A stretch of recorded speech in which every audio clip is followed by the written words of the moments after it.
फिर भी सच्चाई छुप नहीं सकी। अब इसी में आपको प्रमाणित करते हैं देवी भागवत में।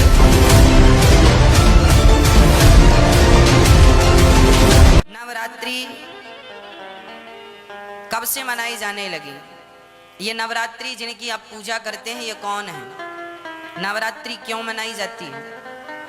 कब से मनाई जाती है? क्या कारण है? तो आपको बताएं, भगवान श्री कृष्ण के जन्मोत्सव से ही नवरात्रि का भी उत्सव चालू हुआ। ये जो देवी माँ है ना, जिसे हम नवरात्रि 9 देवियां कहते हैं, ये किनकी पुत्री हैं? ये माता यशोदा की पुत्री हैं। इनका एक नाम है योग माया। इनका नाम क्या है? योग माया। जब भगवान श्री कृष्ण का जन्म इस धरती पर हुआ, कृष्ण बनकर आए, तो भगवान ने अपनी माया से कहा, देवी आप भी जाओ, क्योंकि आपके बिना हमारी लीला संभव नहीं है। तो भगवान श्री कृष्ण ने तो माता देवकी के गर्भ से जन्म लिया और योग माया ने माता यशोदा के गर्भ से जन्म लिया। और जब श्री कृष्ण को वसुदेव जी ने रखा तो उस कन्या को लेकर आए। माया, योग माया ने कहा, प्रभु हम आपका इतना बड़ा काम करेंगी, हमें क्या मिलेगा? तब भगवान कृष्ण बोले, देवी हमें लोग साल में एक बार कृष्ण जन्माष्टमी के दिन व्रत रखकर पूजेंगे और तुम साल में 2-2 बार नव देवी के रूप में पूजी जाओगी, यही तुम्हारे जाने का प्रतिफल है। वह भगवान माता योग माया को भेजते हैं। और जब कंस कृष्ण को रखकर देवी को लाए, तो कंस को पता चला 8वें गर्भ में बेटी नहीं बेटा हुआ है। तो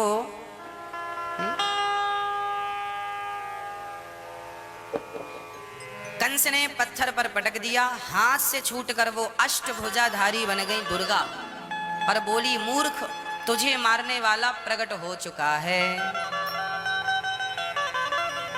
और वही अष्टभुजाधारी देवी आज वर्तमान में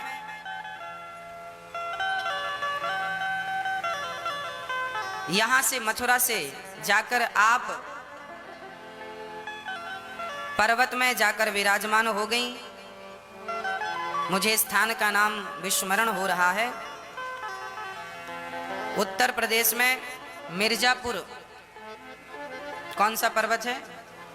हाँ हाँ, विंध्यवासिनी, विंध्याचल पर्वत ना, विंध्यवासिनी मैया के नाम से वो जानी जाने लगी।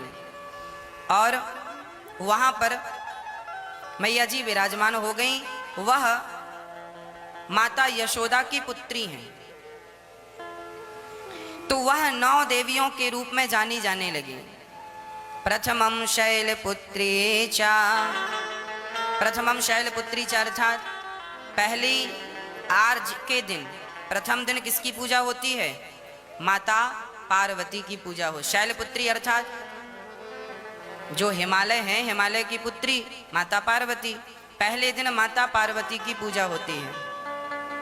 वही माता पार्वती दूसरे दिन, द्वितीयम ब्रह्मचारिणी, दूसरे दिन अर्थात द्वितीया कल वही माता ब्रह्मचारिणी के रूप में हम पूजेंगे, वो पूजी जाएंगी। तृतीयम चंद्र घंटेति, चंद्र घंटा के नाम से वह तीसरे दिन पूजती हैं।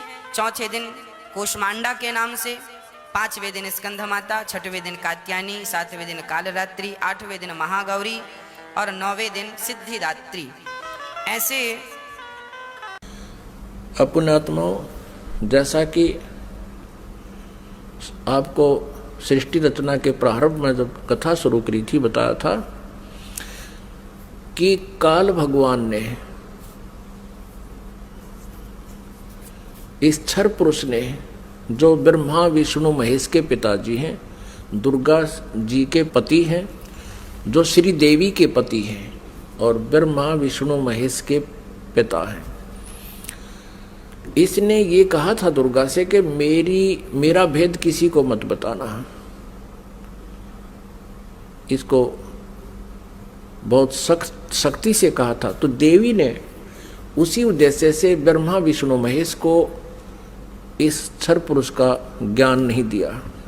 अब दुर्गा से इसने कहा था कि मेरा भेद किसी को नहीं देना। इसी प्रकार दुर्गा ने इनको कोई उस भेद नहीं दिया ब्रह्म का, फिर भी सच्चाई छुप नहीं सकी। अब इसी में आपको प्रमाणित करते हैं देवी भागवत में, ब्रह्मा जी ने वेदों को पढ़ा, दुर्गा से पूछा कि वेदों में ये लिखा है कि केवल एक ब्रह्म जिसके बराबर दूसरा नहीं है।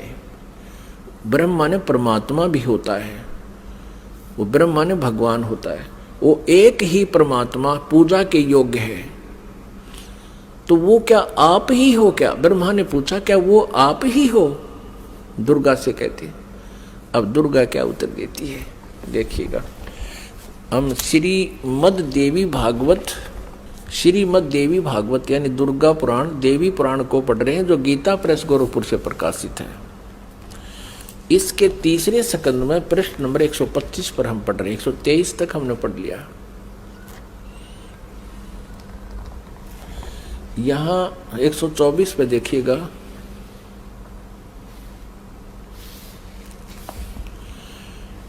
ब्रह्मा जी कहते हैं, अद्भुत तेजस्वी भगवान शंकर के यों स्तुति करने पर भगवती जगदम्बिका ने अपने बात बताई। अब यहाँ ब्रह्मा जी पूछ रहे हैं, ब्रह्मा जी का प्रकरण चल रहा है।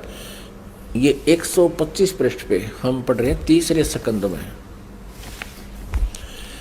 इस मूर्त और अमूर्त जगत का आधार तुमसे पूर्व कोई भी दूसरा पुरुष नहीं था, कोई तीसरा भी नहीं है।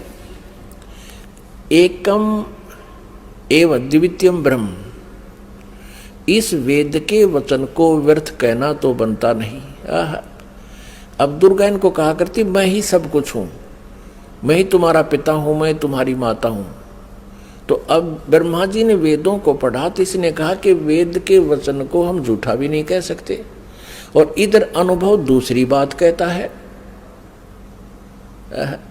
इस प्रकार वेद वाक्यों और अनुभव में अत्यंत विरोध उत्पन्न हो रहा है। वेद कहते हैं एकम एव अद्वितीयम ब्रह्म है, तो क्या वह आत्म स्वरूपा तुम ही हो अथवा वह कोई और पुरुष है? मेरे इस संदेह को दूर करने की कृपा करो। किसी महान पुण्य के प्रभाव से ही मुझे तुम्हारे चरणों की सेवा सुलभ हुई है। तुम स्त्री हो अथवा पुरुष, यह रहस्य भी मुझे विषाद रूप से कृपा करके बतलाओ। अध्याय 4-5 यहाँ पूरा होगा तीसरे स्कंद का। अब छठा अध्याय शुरू होता है। ब्रह्मा जी कहते हैं, इस प्रकार मैंने जब भगवती जगदम्बिका से विनय पूर्वक पूछा, तब वे मधुर वाणी में मुझसे कहने लगी। देवी ने कहा, मैं और ब्रह्म एक ही हैं। अब हो गए ना दो, सच्चाई छुप नहीं सकती, एक ही है। मुझ में और इन ब्रह्म में कभी किंचित मात्र भी भेद नहीं है। जो वे हैं वही मैं हूँ, और जो मैं हूँ वही वे हैं। बुद्धि के भ्रम से भेद प्रतीत हो रहा है। हम लोगों के सूक्ष्म भेद को जो जानता है, इसे सीधा दो तो है ही, ये जानता है वही। अब 125 पृष्ठ हमने पढ़ा, अब 126 पढ़ेंगे। वही बुद्धिमान पुरुष है, वो तत्वदर्शी संत है जो हमारी भिन्न भिन्नता को समझता